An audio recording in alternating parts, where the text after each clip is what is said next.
Halo semuanya, balik lagi sama gua. Hari ini gua mau jelasin cara Rayon sama apa aja yang mesti diperhatiin kalau pertama nyala ya di Vario. Ini yang kemarin udah kita bahas ngerakitnya, yang klepnya standar tapi bisa jahat larinya.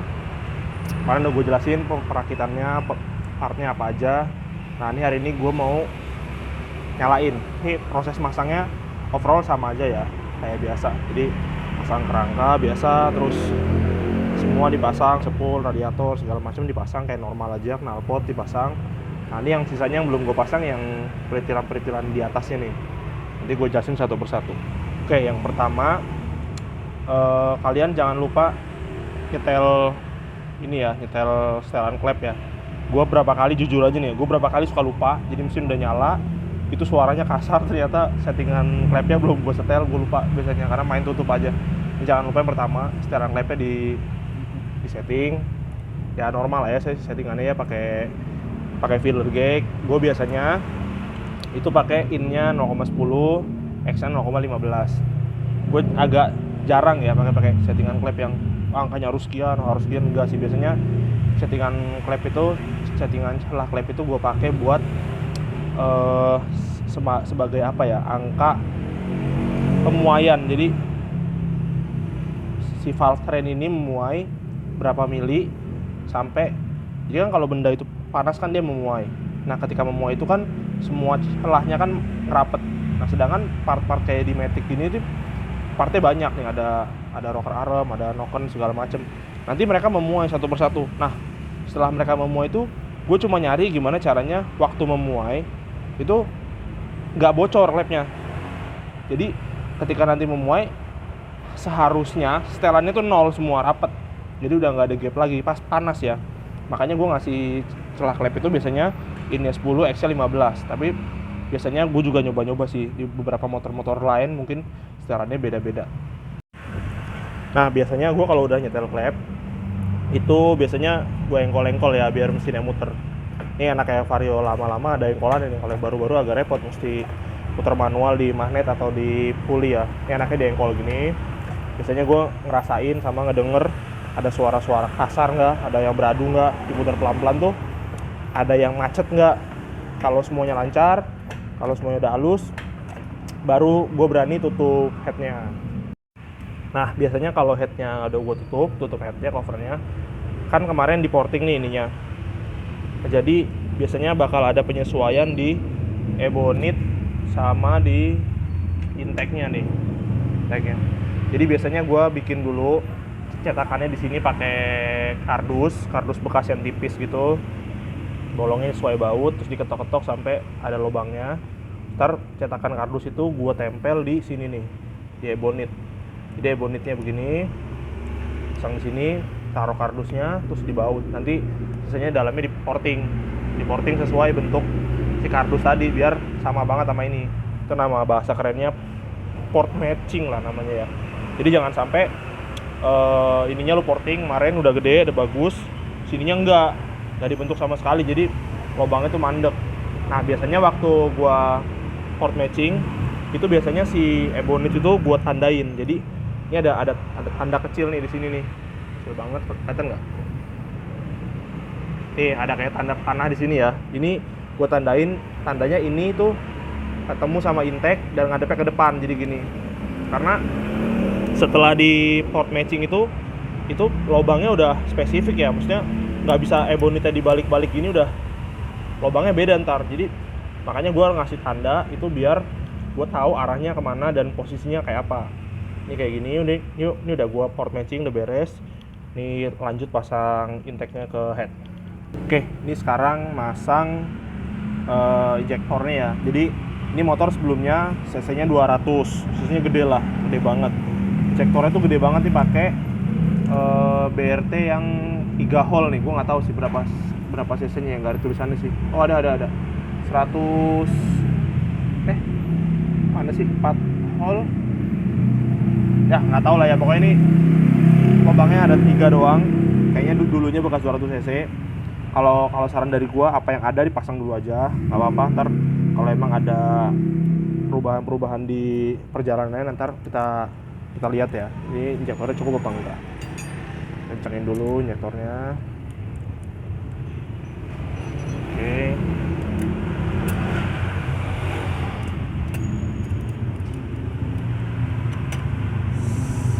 Sip. Soketnya jangan lupa. Oh ya, info ini PB-nya pakai 30 mili ya, bawaan dari yang spek yang kemarin. Cukup lah buat lab standar mah. Lanjut ke busi. Nah, ini businya gue pasang dulu. Busi juga gue biasanya pakai yang ada aja. Yang penting busi nggak bagus-bagus amat ya, nggak jelek-jelek amat. Yang penting spek yang terakhirnya nyala. Buat nyoba aja ini mah busi. Kalau ntar emang ada masalah ya tinggal ganti. Ini kita pasangnya dulu businya.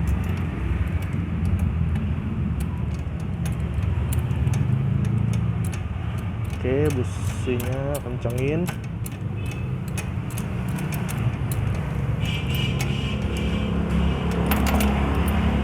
Oke, terus pasang top businya. Nah, ini enaknya Vario yang lama-lama ya. Ini ada baut nih di sini nih. Ini baut. Jadi dia tuh buat indikator, buat ngetes jalur oli dari head ke tutup filter ini buat nyemprot ke head. Itu bisa dibuka dulu di sininya. Gue biasanya kalau bongkar gue buka dulu. Nah, kelihatan nih. Nah, ini udah dibuka dulu. Ntar buat ngetes oli dari bawah itu naik apa enggak. Nanti dia meler di sini nih. Jadi kalian siapin aja kalau pas nyala pertama, siap-siap. Ntar ini meler langsung matiin. Pokoknya buat indikator aja ini nyala apa enggak. Nah, kalau buat Vario yang baru-baru yang nggak ada baut ini, kalian mau nggak mau buka lagi nih tutup head. Atau sebelum dipasang TB, nggak usah dipasang dulu tutup headnya buat lihat olinya ngalir apa enggak. Bisa juga. Enaknya Vario yang lama nih ada lubang ininya nih, jadi kita bisa ngintip waktu olinya naik apa enggak. Oke, nah kalau masukin oli, ini saran gue ya. Nah, kita kemarin kan belah habis sampai ke keruk as. Oli isi dulu agak banyakan ya. Ini gue isi nggak kelihatan mungkin 900 mili. Ini gue isi 900 mili karena posisi mesinnya tuh bener-bener kosong, nggak ada oli sama sekali. Jadi isi aja dulu agak banyak. Dan ini kan oli pertama. Oli pertama tuh biasanya nyala langsam itu agak lama. Gue nyalain sampai mesinnya panas. Nanti kita matiin, kita cek lagi segala macam. Jadi oli pertama ini nggak buat jalan. Jadi lu nggak apa-apa pakai oli yang murah aja. Yang penting viskositasnya belakangnya 40, depannya mau 10, mau 5, 0, selalu yang penting masuk budget. Gue biasanya pakai yang murah-murahan aja, yang harganya 30 ribuan buat nyala awal, buat sirkulasi awal doang, buat ngelubrikasi awal. Jadi gue biasanya pakai yang biasa karena ntar dia cuma narik kotor-kotoran dan ngetes lihat dalaman itu kayak apa. Jadi nggak perlu oli reguler dulu, nggak perlu oli yang bagus. Tapi kalau lo mau pakai yang bagus buat awalnya nggak masalah sih, sama aja. Oke, ini dimasukin olinya ke sini. Kayak biasa aja dimasukin. Oke, ini olinya udah gua masukin. Jangan lupa dikencengin. Nextnya ngisi air radiator ya. Jadi air radiator ini gue isi pakai coolant. Gue sih nggak ada coolant spesial ya. Maksudnya harus pakai merek ini, harus pakai warna ini, nggak ada. Gue merasa sepanjang punya motor radiator tuh coolant tuh ini menurut gue lah ya, gak ada ngaruhnya, sama aja semua. Mau yang penting yang bagus lah ya, jangan yang KW-KW, jangan yang murah-murah amat. Ini gue pakai Megacool karena murah banget ya, dan di tangan nggak terlalu gatel. Gue biasanya pakai Preston sih bisa, cuman Preston kalau kena tangan tuh agak-agak gatel, dia kayaknya agak-agak kental sih. Masukin kayak biasa.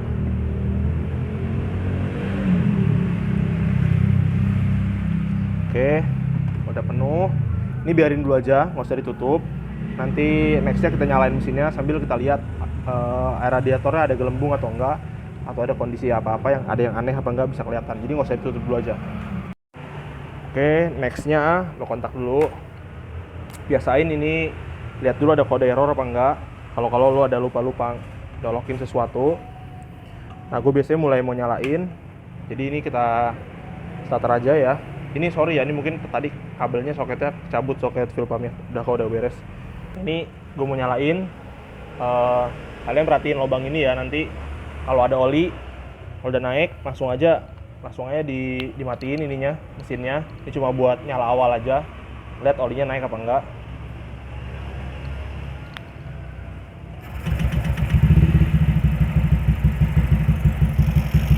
Oke, olinya naik ya, udah muncrat-muncrat. Matiin dulu mesinnya. Nah kalau udah ada muncrat-muncratan ini berarti indikator pompa olinya main, olinya aman, naik. Bagus nih, tutup lagi aja. Kencengin jangan lupa.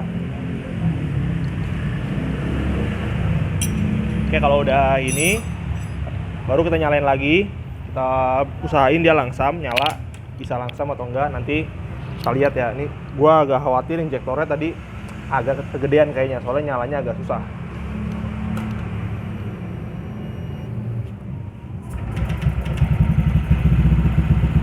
Oke, ini udah bisa nyala, nggak ada yang meler-meler.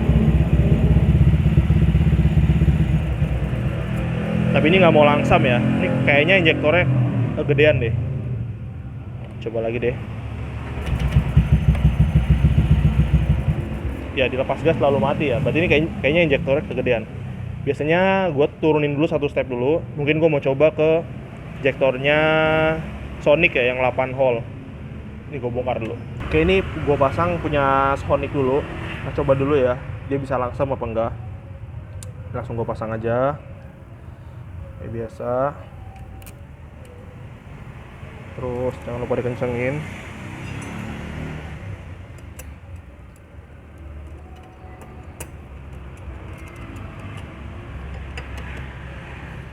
Oke, soketnya pasang. Terus kita nyalain lagi.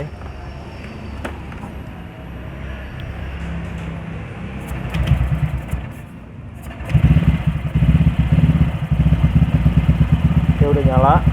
Lebih gampang sih nyalanya. Tapi kayaknya masih kebasahan ini. Bau banget knalpotnya. Bau bensin. Bisa langsam nggak?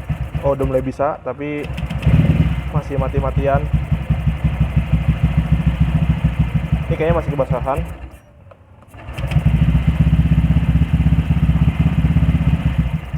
Oke, masih susah langsam. Berarti ini masih kegedean. Sonic turun lagi ke Vario 150 ya. Ini gue udah nyiapin nih. Vario 150 tuh yang lubangnya 6 tapi heksagonal gini. Ini pakai Vario. Ini gue ganti dulu injektornya. Nanti baru kita coba tes nyala lagi. Oke, ini injektor 150 udah masuk punya Vario. Tadi yang CB juga 150 sih. Ini punya Vario lebih kecil debitnya daripada Sonic. Kita coba, masih susah nggak langsamnya. Oke, ini gue coba nyalain ya. Nah, ini lebih gampang lagi nyalanya. Jauh lebih gampang ya.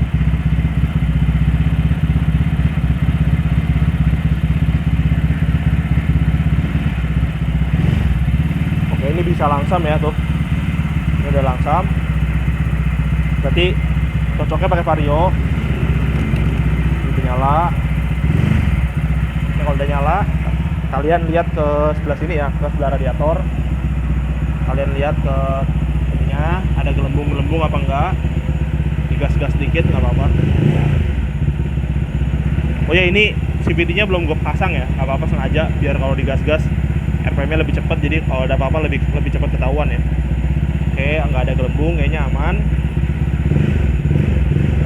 Terus kalian kalau bisa sambil ngolong-ngolong ke bawah, ngelihat ada oli yang meler nggak, ada seal-seal yang meler nggak, atau ada radiator yang bocor nggak, o-ring. Kalian kolongin, lihat dari bawah ada yang aneh apa enggak, sambil dengerin suaranya, ada suara kasar nggak, suara beradu nggak. Kalian tunggu ya, mungkin sampai 1 menitan lah, pertama dulu nyala, biarin aja dulu dia langsam. Anteng nggak langsamnya, ada yang aneh apa enggak. Ini kayaknya sih nggak ada masalah.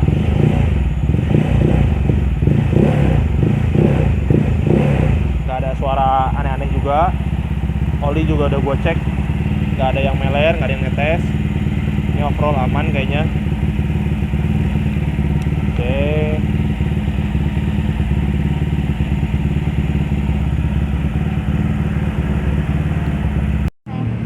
Oke, jadi tadi udah nyala, udah aman.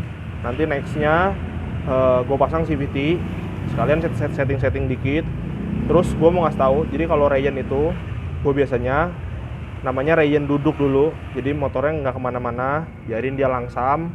Itu biasanya gue angetin sampai mesinnya agak panas, sampai suhu mesinnya mungkin 80-an tuh gue matiin, terus nanti tetap panasin lagi sampai 80, matiin lagi sampai adem, biarin, nyalain lagi sampai, gue biasanya 4 sampai 5 kali sih. Jadi namanya tuh kalau orang bilang namanya heat cycle. Jadi dipanasin, didinginin, dipanasin, didinginin. Jadi ntar ngeliat ada nggak spare part yang setelah panas terus dingin itu bermasalah, atau ada nggak suara-suara aneh, ada nggak penyakit-penyakit yang keluar. Kalau lu sekali panas doang kadang-kadang nggak kelihatan. Jadi mendingan kalau saran dari gua, lu hit cycle 4 sampai 5 kali. Jadi panasin, dinginin 4-5 kali. Itu rein duduk gua ngomongnya. Jadi nggak usah kena beban dulu, biarin dia olinya sirkulasi, air sirkulasi semua, lihat ada masalah apa enggak, terus baru nanti pasang CVT-nya. CVT-nya lagi gue siapin, speknya sama kayak yang di IG, yang di pin post. Nanti gue rakit CVT, baru gue bisa ngetes mulai jalan, mulai gerak. Nah ini mau kita nyalain, jadi gue rein duduk dulu, dipanasin. Ini maaf ya agak susah karena nokennya agak gede. Jadi udah nyala. Ini jangan dibawa jalan dulu kalau rein duduk. Jadi biarin aja langsam kayak gini sampai suhunya panas 70-80. Nanti dimatiin, baru ntar diademin, biarin, habis nyalain lagi berkali-kali sampai 4 sampai 5 kali. Baru ntar olinya lo buang, lo ganti pakai oli yang reguler buat dibawa jalan. Nah, ntar habis ini kita masang CVT-nya ya, biar siap buat tes jalan.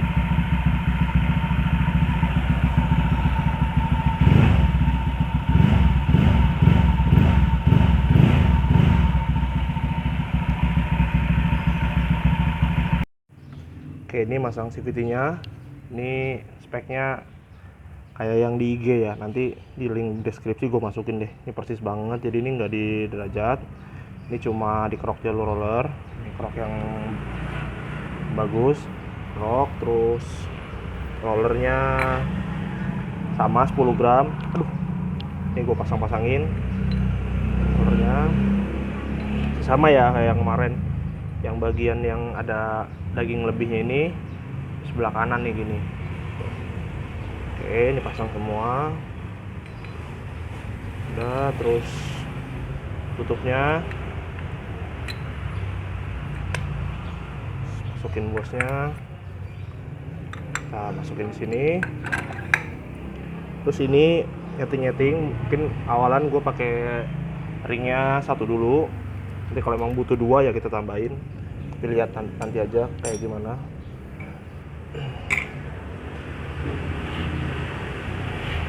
Kita pasang bodi belakangnya.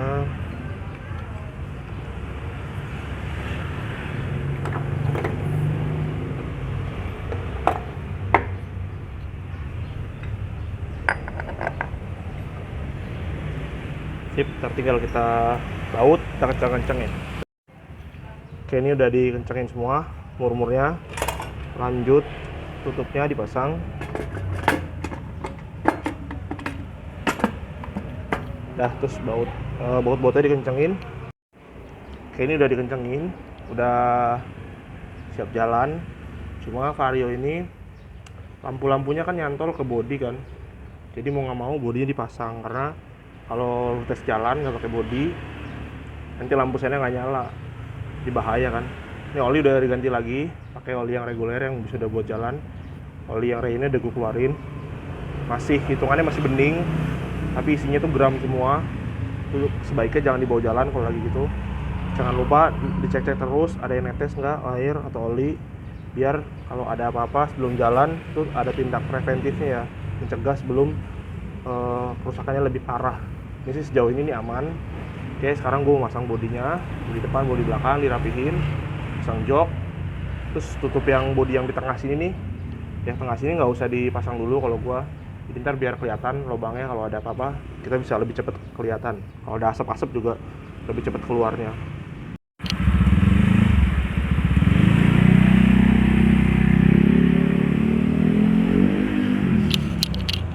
A few moments later. Oke,